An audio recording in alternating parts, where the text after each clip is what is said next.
आपल्या काळात केल्ल्यो कांयच गोष्टी जनतेसमोर व्हरपासारको जर मुद्दो नसत जाल्यार आमच्या योजना बरोबर योजनाच्या विरोधात कंप्लेंट करप हे जावंक शकता.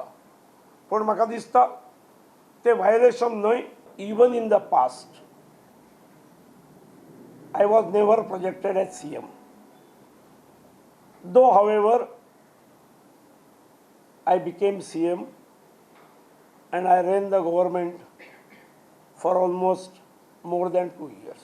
कोण तरी क्रिटिसाइज करता, मायनॉरिटीचो आमचे कडेन पळोवपाचो दृश्टिकोन कोणेय कितेंय सांगू हो पॉझिटिव्ह जावंक लागलो आनी मोठ्या प्रमाणात हळू आमचेर विश्वास दवरूंक लागले. तिसरी गजाल, बाब सुभाष बाब वेलिंगकर हाचें तुमी नांव घेतलें. सुभाष बाब हो इलेक्शना कडेन गजाल उलयना.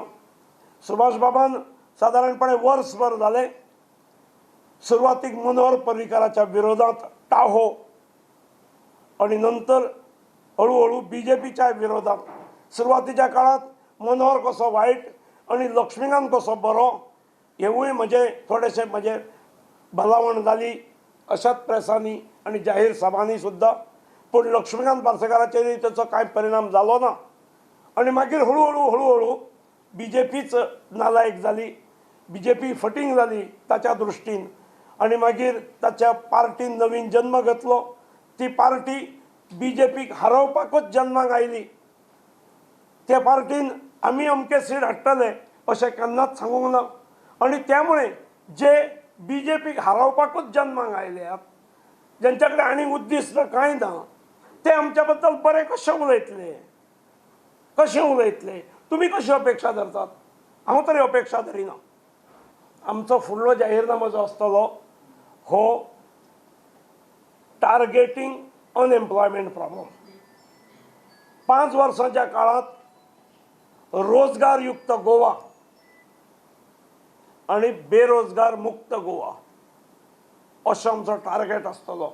निवडून येणाऱ्या आमदाराच्या संख्येचो प्रश्न येता त्या वेळार हांवूय लायटली घेवंक शकना. आमी फाटले फावटी 21 आसले. 21 आसल्या नंतर आमी जनतेक जाय ते स्थिर सरकार दिलें, बऱ्यो योजना दिल्यो.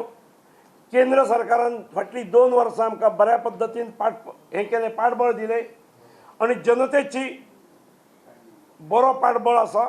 आणि ताच्याय फुडली 5 वर्सांचो टार्गेट हो इरेडिकेशन ऑफ अनएम्प्लॉयमेंट आसा. ह्या आदाराचेर अजून आमचे प्रॉस्पेक्ट्स फुडें इम्प्रूव जातले.